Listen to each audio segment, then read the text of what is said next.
Allez, faut que je me lance. Ouais, je sors du champ.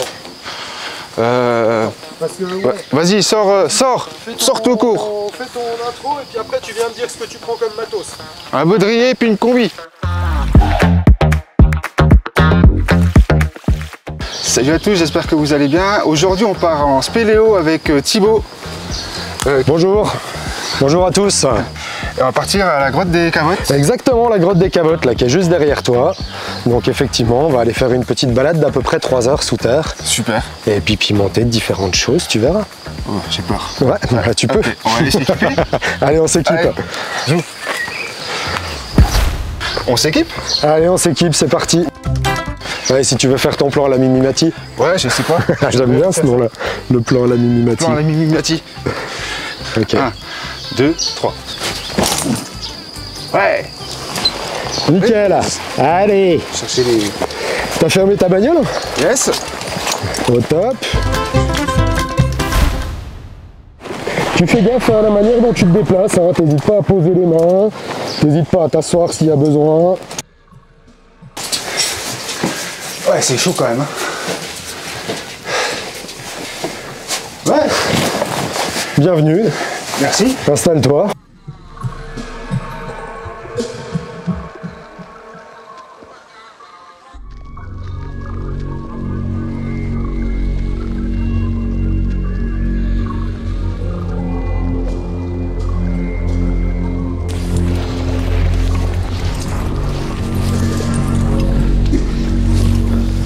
Après, t'es à 20 mètres sous terre, là. Déjà. Ouais, approximativement. Et puis, tu dois avoir un plafond qui est à une quinzaine de mètres au-dessus de notre tête. Là. Habituellement, je pense que les gens, quand je les emmène en spéléo, ils imaginent plus un conduit circulaire ou demi-circulaire, typique des endroits qui sont creusés dans des régimes, ce qu'on appelle régime noyé, c'est-à-dire qui sont des réseaux qui sont complètement remplis par l'eau. Ouais. Ici, c'est pas le cas. Ici, il y a bien sûr, comme dans toute cavité, il y a eu de l'eau et de l'érosion de l'eau. Mais par contre, ici, le rôle principal de la présence de ce vide souterrain à l'endroit où on se trouve, c'est avant tout un mouvement sismique, un mouvement de terrain qui a ouvert cette grosse fissure là qui est en face de nous. Et c'est pour ça qu'ici, il n'y a eu qu'un rôle, j'ai envie de dire secondaire de l'eau. Quand on voit ce genre de formation là que je suis en train de t'éclairer là sur la paroi, là juste ici, là, ça typiquement on voit que c'est creusé par l'eau parce que c'est vraiment symétrique, c'est rond, etc. Par contre, si tu regardes un petit peu partout là, le paysage dans cette salle, c'est plutôt des angles assez bruts, assez marqués, des arêtes bien marqué également. Donc ça, c'est vraiment typique d'un mouvement de sol qui a permis la création de ce vide souterrain. Toujours impressionnant de voir le travail ouais, carrément. de la nature. Carrément, c'est un peu colossal, quoi. Ouais. Et encore, t'es pas dans les plus grandes salles que tu peux trouver. Hein. Il y a des salles sous terre qui sont assez monstrueuses. La salle de l'Averna, c'est dans les Pyrénées-Atlantiques. Et la salle de l'Averna, c'est assez connu parce qu'ils ont fait voler une montgolfière. Dedans ? Ouais, à l'intérieur de la cavité. Donc c'est une salle avec un plafond qui a plus de 100 mètres de hauteur. Ça fait plusieurs centaines de mètres de large, plusieurs centaines de mètres de long. La première fois, quand ils sont arrivés dans cette salle et qu'ils ont découvert cette salle, ils ont pensé qu'ils étaient à l'extérieur. Il leur a fallu pas mal de temps pour faire le tour de la salle et se rendre compte qu'en fait, ils n'étaient pas à l'extérieur.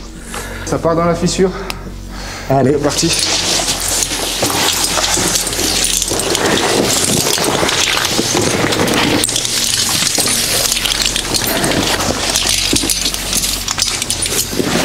Ah oui, effectivement. Alors tu vas voir, quand on se déplace comme ça dans des fissures en spéléo, on utilise une technique souvent qui s'appelle l'opposition. Et en fait, si tu t'approches un petit peu, tu vas comprendre de quoi il s'agit. Attends. Tu veux que je te filme? Je veux juste que tu le récupères parce que tu peux le filmer si tu veux.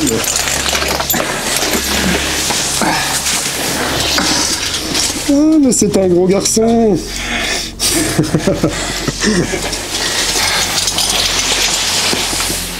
Ouais, c'est ça, nickel. Tu descends tranquillement et tu vas poser les pieds au sol.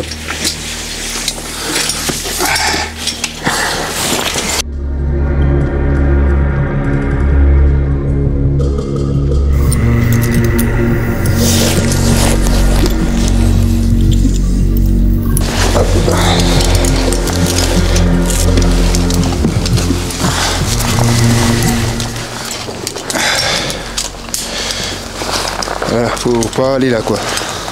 Ouais, vaut mieux pas, ouais. Ouais, hein. Quitte à choisir, il y a d'autres endroits plus sympas, ouais. Ouais, exactement. Allez, et ben ça part en rappel.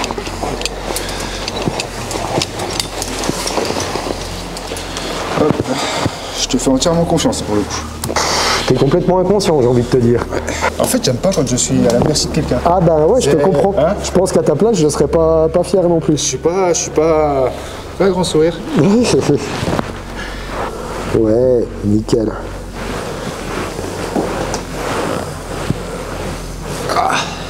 Arrive tout doux. Et je suis. Attends. Ok.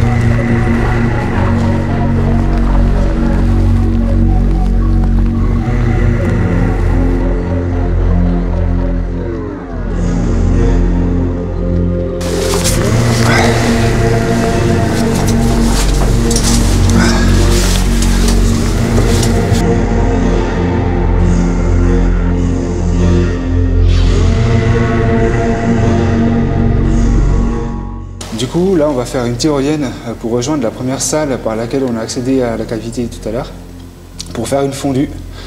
Et ça va être cool. Voilà. C'est bon? Ouais. Attends, hop, j'ai juste... T'es prêt? Ah ouais. 1, 2, 3.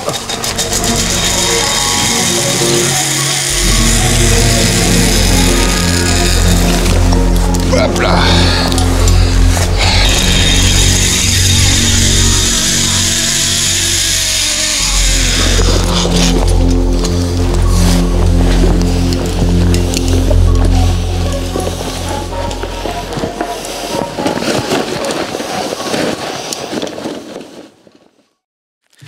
Te dire que moi, je vais utiliser une petite lingette avant de faire à manger. C'est bien. Après, t'en fais quoi de la lingette? Tu la jettes dans le trou là? Ouais, tu jettes là, parce que ça se décompose très vite, y a pas de souci, c'est très bien. Ouais. Non, y a pas de problème par rapport à ça. C'est dans un milieu qui tolère très bien, tu vois, d'ailleurs, regarde, j'en ai des morceaux qui tombent. Non, bien sûr, tout ce qui est déchets générés à l'intérieur de la grotte doit ressortir de la grotte. Et puis, par rapport au changement climatique, à la pollution, tout ça, est-ce que dans les cavités comme ça, on le ressent? Est-ce que toi, dans ton quotidien de spéléo, tu le ressens? C'est assez difficile à dire parce que tu es dans un milieu qui est extrêmement stable au niveau température. Une cavité, c'est tellement bien isolé que à l'intérieur de la cavité, il fait une température qui est la moyenne des températures annuelles extérieures. Donc te dire si le degré supplémentaire qu'on a ou le demi-degré supplémentaire qu'on a sur ces dernières années en augmentation, il se retrouve à l'intérieur de la cavité, c'est assez difficile à te dire. Par contre, on sait qu'il y a des augmentations de concentration de gaz dans certaines cavités, notamment dans le sud de la France, et notamment du CO2, et c'est problématique sur certaines cavités. Alors est-ce que ça a un lien avec le changement climatique? C'est difficile à dire, pareil, mais ça fait partie des évolutions relativement récentes qu'on a relevées par rapport au milieu souterrain. À la tienne? Tine, à la tienne. Merci. Oui, je t'en prie. Je t'en prie. Dans le menu spéléo typique. Le menu spéléo typique. Là, c'est une gousse d'ail que tu frottes. Ouais, c'est une gousse d'ail. Tu frottes. C'est important que ce soit un caclo à moule? Ouais, c'est super important. Donc après, une fois que tu as passé cette étape cruciale, tu vas bien sûr pas jeter ta gousse d'ail.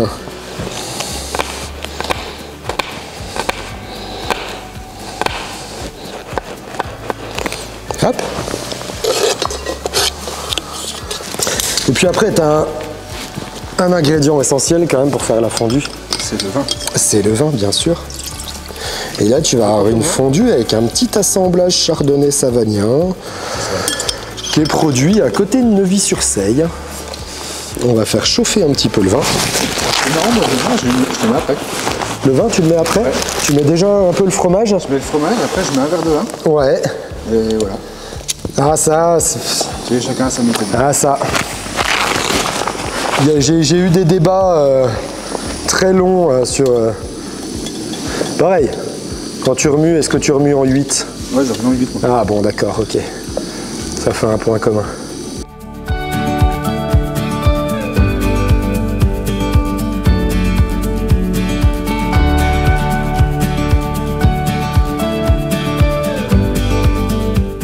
Alors, aujourd'hui, ma chère Maïté, qu'est-ce que nous allons faire? Ah, ça peut être un format aussi sympa. On peut se faire des petites recettes souterraines. Ça, ouais, on va se finir tranquillement. J'aime bien l'expression on va se finir. Ça veut dire qu'on va en baver pour remonter. Mais ça va le coup, je pense. Ouais, on est d'accord.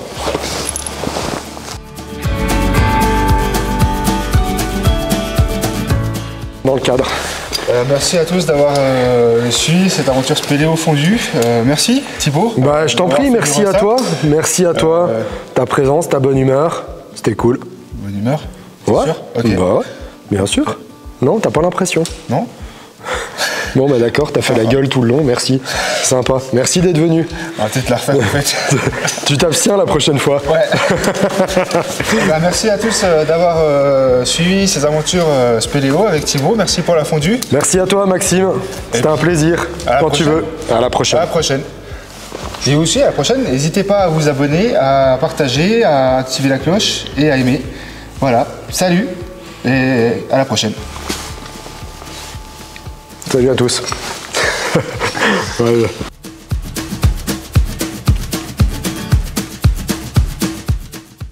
T'auras du boulot de montage. Non, on n'est pas à l'aise du tout. Moi, je préfère le dire quand même. Je suis pas à l'aise, Thibaut est pas à l'aise, la caméra est pas à l'aise. Donc tout va bien. Et on n'est pas bourré. Hein. À consommer avec modération. À consommer avec modération. Hein, l'abus d'alcool est dangereux pour la santé. On est d'accord.